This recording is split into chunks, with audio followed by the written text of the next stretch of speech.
तो सब व्रतों में उत्तम माना जाता है। इस दिन आंवले की पूजा की जाती है। यह व्रत मोक्ष प्राय धन एवं पुत्र की प्राप्ति से आंवले के वृक्ष काला स्थापित करने चाहिए। धूप दीप आदि पंचरत्न के परशुराम जी के पूजन करने चाहिए तथा आंवलों की सागर लेना चाहिए।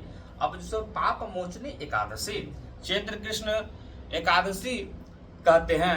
यह सभी प्रकार के पापों अस्तया आदि का नष्ट रहता है। इस व्रत की विशेष है कि यदि कोई जीव मृत्यु पूर्व दुखी व्रत का फल यदि संकल्प करके उसे कान में कह देंगे तो वह पापों पाए हो जाएंगे और मोक्ष का प्राप्त कर लेंगे। इस दिन भगवान श्री कृष्ण चतुर्भुजी रूप में पूजन करनी चाहिए। च्योंती का सागर लेना चाहिए। अब सो कामदा एकादशी, चैत्र शुक्ल पक्ष एकादशी एकादशी के नाम से संबोधित किया जाता है। जिस प्रकार अग्नि अपने तेज से सभी प्रकार की वस्तुओं को जलाकर नष्ट कर देती है या भस्म कर देती है, ठीक उसी प्रकार कामदा एकादशी युक्त होती है। इस व्रत के प्रभाव से व्रती के सभी प्रकार के करने वाले नष्ट हो जाते हैं। त्रिलोकीनाथ के पूजन मानसिक और करनी चाहिए, हवन करना चाहिए तथा लवंग का सागर लेना चाहिए। अब जो बरुथनी एकादशी, वैशाख मास की एकादशी को बरुथनी एकादशी नाम से जाना जाता है। जो फल कुरुक्षेत्र में सूर्य ग्रहण के स्वर्ण दान से मिलता है वह बरुथनी एकादशी से मिलता है। इस एकादशी की व्रती के एकादशी में स्वयं करना चाहिए। दान करें। भोजन में मांस मसूर एवं दाल प्याज आदि का वस्तुओं का उपयोग ना करें। रात्रि में स्त्री से रमन ना करें। जुआ क्रोध मिथ्या भाषण आदि कुकर्मों का उपार ना करें। यमराज प्रसन्न होते हैं। इसका महात्म सुनने से सहस्त्र गोदान का फल प्राप्त मिलता है। और इस वर्ष से खरबूजे का सागर लेना चाहिए। इसके अलावा आलू फल दूध से बनी वस्तुओं भी कर सकते हैं। अब जो मोहिनी एकादशी, वैशाख शुक्ल एकादशी को मोहिनी एकादशी नाम से जाना जाता है। इस व्रत को करने से प्राणी संसारिक मोह या माया जल आदि के बंधन से मुक्त हो जाते हैं। हत्या दुराचार आदि समस्त पापों का नाश करने वाले उपयोगी व्रत से करने से संपूर्ण फल की प्राप्ति होती है। और इस दिन व्रत में गौमूत्र की प्रधानता होती है। इस व्रत में नमक मिर्च तेल आदि वर्जित है। सागर मिठाई युक्त लेना चाहिए। अब आगे है अपरा एकादशी, ज्येष्ठ कृष्ण एकादशी को अपरा एकादशी कहा जाता है। यह व्रत महान यश प्रदायक व्रत होता है। ब्रह्म हत्या भूत प्रेत पिशाच योनि में मुक्तिदायक है। पर निंदा आदि पाप कर्म नष्ट हो जाते हैं। यदि व्रत लक्ष्मी नारायण का व्रत है। इस व्रत में शेष सैया पर विराजमान श्री लक्ष्मी नारायण की प्रधानता है। इस दिन ककड़ी आदि फलों का सागर लेना चाहिए। अन्न केवल एक ही बार लेना चाहिए। नमक मिर्च रहित गुड़ मिठाई आलू का भी सागर ले सकते हैं। निर्जला एकादशी, अब जो ये अब जो आप कर रहे हैं वो निर्जला एकादशी है। वही अब महत्व बताया जा रहा है, तो ध्यान से सुनेंगे। ज्येष्ठ शुक्ल एकादशी निर्जला एकादशी कहा जाता है। यह व्रत त्रिवेद व्रत होता है। नित्य क्रियाओं से निवृत्त होकर स्नादि करना, पवित्र होकर शुद्ध चित्त मतलब मन को जो शांत बनाकर एकाग्र बनाकर मन को चित्त बनाकर शांति से सुनना चाहिए। नमो भगवते वासुदेवाय का पाठ जप करना चाहिए और भर्षक जाप करें। यथाशक्ति दान आदि करें। यह व्रत अकेला ही 24 एकादशी का फल देने वाला होता है। उस वर्ष को केवल इस अकेली एक एकादशी व्रत करने से संपूर्ण जितना बताया 26 बताया संपूर्ण फल की प्राप्ति इसी में मिलता है, निर्जला एकादशी में। और इस व्रत में जल का सेवन भी वर्जित है। इस व्रत के प्रभाव से विष्णु लोक की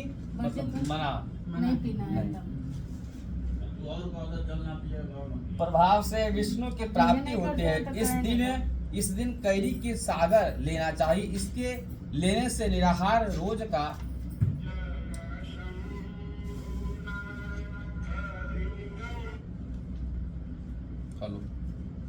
हम लोग तो कभी मतलब निर्जला वाला में देखता मैंने क्या भी आना असर नष्ट हो जाता है। इस कारण से केरी मुंह में रख कर लेनी चाहिए, उसका स्वाद ना लेवे। अब जैसे योगिनी एकादशी, आषाढ़ कृष्ण एकादशी योगिनी एकादशी कहते हैं। इसका फल 88,000 ब्राह्मणों को भोजन कराने का सम्मान मिलता है। यह व्रत भगवान श्री कृष्ण के चतुर्दशी स्वरूप का व्रत होता है। इस व्रत के धारण करने वाले ऋषि साप देवी आपदा आदि से आवधारित कष्ट नष्ट हो जाते हैं। इस दिन मिश्री का सागर लेना चाहिए। गौ घृत तथा मिश्री के भगवान कृष्ण की पूजा करनी चाहिए। भगवान की पूजा में यथाशक्ति धातु मूर्ति पूजा के समक्ष होनी चाहिए। अब जो देवशनी एकादशी, आषाढ़ शुक्ल एकादशी देवशनी एकादशी कहते हैं। यह व्रत शेष सैया पर लक्ष्मी जी सहित भगवान विष्णु व्रत है।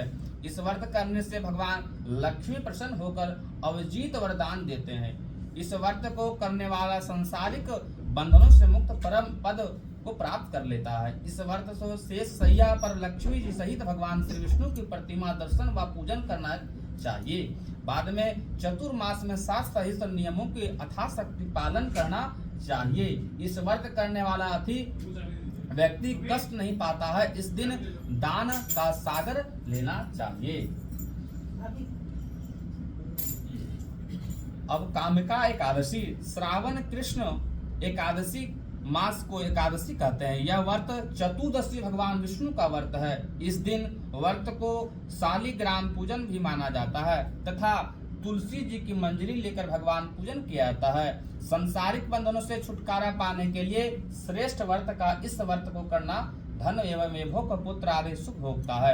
इस व्रत को गो दुग्ध की प्रार्थना है। गो दुग्ध से ही भगवान का पूजन स्नान करना चाहिए और व्रती को गो दूध का ही सागर लेना चाहिए। पवित्रा एकादशी, श्रावण शुक्ल एकादशी को पुत्रा एकादशी अथवा प्रदायिनी भी कहते हैं। इस व्रत के प्रधान देवता ब्रह्म हैं और यह व्रत को ब्रह्मा विष्णु महेश तीनों का व्रत है। इसके मुख्य अधिकारी ब्रह्मा जी हैं। इस व्रत को गुड़ या महत्व है। गुड़ एवं साबुत धनिये पूजा की जाती है तथा व्रती को गुड़ या ही स्वल्पाहार लेना चाहिए और इस दिन करने वाले संतान सुख संतान एवं समाज में सम्मान प्राप्त करता है। अब इसको अजा एकादशी, भाद्रपद कृष्ण एकादशी अजा एकादशी भी कहते हैं। इस व्रत को करने वाले व्यक्ति अपार संपदा पुत्र आदि एवं अचर जीवों का भी लाभ एवं सुख प्राप्त करता है। ऐसे व्यक्ति का कोई भी विरोधी नहीं होता है। जो इस व्यक्ति करता है वह अच्छे सम्मान पाने का अधिकारी होता है। इस दिन बादाम व छुहारे से पूजन तथा सागर लेना चाहिए। अब जिसको परिवर्तनीय एकादशी जिसको बोलते हैं वामन भी बोलते हैं। भाद्रपद 11,000 वामन एकादशी के नाम से भी जाना जाता है। इससे एकादशी का राजा बलि समक्ष भगवान विष्णु को वामन 58,000 अंगुल का शरीर धारण करना पग पृथ्वी का दान मांगा था। उसी रूप की पूजा वामन एकादशी भी की जाती है। इस व्रत को करने से नीचे महापापियों का उद्धार हो जाता है। इस दिन के व्रत करने वाले को चाहिए यदि संभव हो तो पूरा दिन पूजन आदि ही में ही समय व्यतीत करना चाहिए। अब जो सो इंद्रा एकादशी, आश्विन कृष्ण एकादशी को इंद्रा एकादशी भी कहते हैं। यह व्रत लक्ष्मी जी का व्रत है। इसके प्रधान लक्ष्मी नारायण जी के, इसमें लक्ष्मी नारायण की पूजा होती है। इस दिन एक दिन पूर्व दशमी व्रत रखकर नेक्स्ट जो मतलब दशमी के दिन व्रत रखना चाहिए। लक्ष्मी नारायण जी की इसमें नारायण की पूजा होती है। पितरों का श्राद्ध करें, एक समय भोजन करें, एक एकादशी के दिन निराहार व्रत करें, भगवान शालिग्राम का पूजन करें। इस व्रत करने से पितरों का उद्धार होता है। पितरों का उद्धार होकर भी सभी बंधनों से मुक्त हो स्वर्ग की प्राप्ति होती है। इस दिन तिल व गुड़ का सागर लेना चाहिए। इसलिए तिल बताया जा रहा है कि पितरों के लिए तिल होता है जी। अब सो पाकुंसा एकादशी, आश्विन शुक्ल एकादशी को पाकुंसा एकादशी भी कहते हैं। इस दिन भगवान विष्णु का पूजन व्रत किया जाता है। इसके प्रभाव से पुत्र पत्नी धन वैभव लक्ष्मी आदि प्राप्त की मोक्ष की प्राप्ति होती है। इस व्रत को केले का सागर लेना चाहिए। भगवान विष्णु का मुख्य पूजन एवं प्रिय फल की इसीलिए इस दिन के लिए का महत्व होता है। अब इसको रमा एकादशी, कार्तिक कृष्ण एकादशी को रमा एकादशी भी कहते हैं। भगवान विष्णु का व्रत किसके प्रभाव से धन धान्य की प्राप्ति होती है। इस व्रत को प्रभाव से ब्रह्मा हत्या, गौ हत्या आदि के पाप नष्ट हो जाते हैं। शावा, मलीचा, मन्यून का सागर लिया जाता है। नमक मिर्च अन्न वर्जित है। प्रबोधनी एकादशी कार्तिक शुक्ल एकादशी प्रबोधनी एकादशी कहा जाता है। इसका 1000 वर्ष मेघ यज्ञ का फल होता है। इस व्रत को करने से राजस्व यज्ञ की फल प्राप्त होता है। हरिद्वार, बनारस, मथुरा आदि तीर्थों में स्नान करना चाहिए। दान आदि करके पुण्यादि करने का इस महत्व हजारों का गुना बढ़ जाता है। इसके करने से जन्म जन्मांतर के पाप क्षीण हो जाते हैं। पूर्व जन्म में सिंघाड़े का भगवान को अर्पण करें, आचार्य सागर का लेना चाहिए। अब जो पद्मनी एकादशी अधिक मास पुरुषोत्तम मास या लौंद मास भी कहा जाता है। शुक्ल पक्षा एकादशी को पद्मनी एकादशी भी कहते हैं। इस दिन राधा कृष्ण युगल मूर्ति की तथा शिव पार्वती युगल मूर्ति की पूजन करनी चाहिए। इस दिन पद्म पुराण का पाठ करना चाहिए या श्रवण करना चाहिए। इस व्रत को प्रभाव से प्राणी बंधन मुक्त संसार सागर के पार हो जाते हैं, स्वर्ग को प्राप्त करता है। इसमें सैया अनुसार ऋतु फल का सागर लेना चाहिए। अब इसको परमा एकादशी अधिक मास पुरुषोत्तम मास या लौंद मास भी कहा जाता है। कृष्ण पक्ष एकादशी परमा एकादशी नाम से संबोधित किया जाता है। इस व्रत को करने वाले समग्र पाप साप आदि ग्रह कलर नष्ट होकर मुक्ति भुक्ति प्रदान करता है। इस दिन निरोध भगवान की पूजा की जाती है। धूप दीप नैवेद्य आदि से पूजा करे। इससे सागर सैया अनुसार जिस महीने से उसी मुताबिक रहना चाहिए। बोलिए श्रीमन नारायण भगवान की जय। उतना ही है ये बोले। एकादशी का पारण कल का महत्व बता दो कैसे करना है। एकादशी व्रतों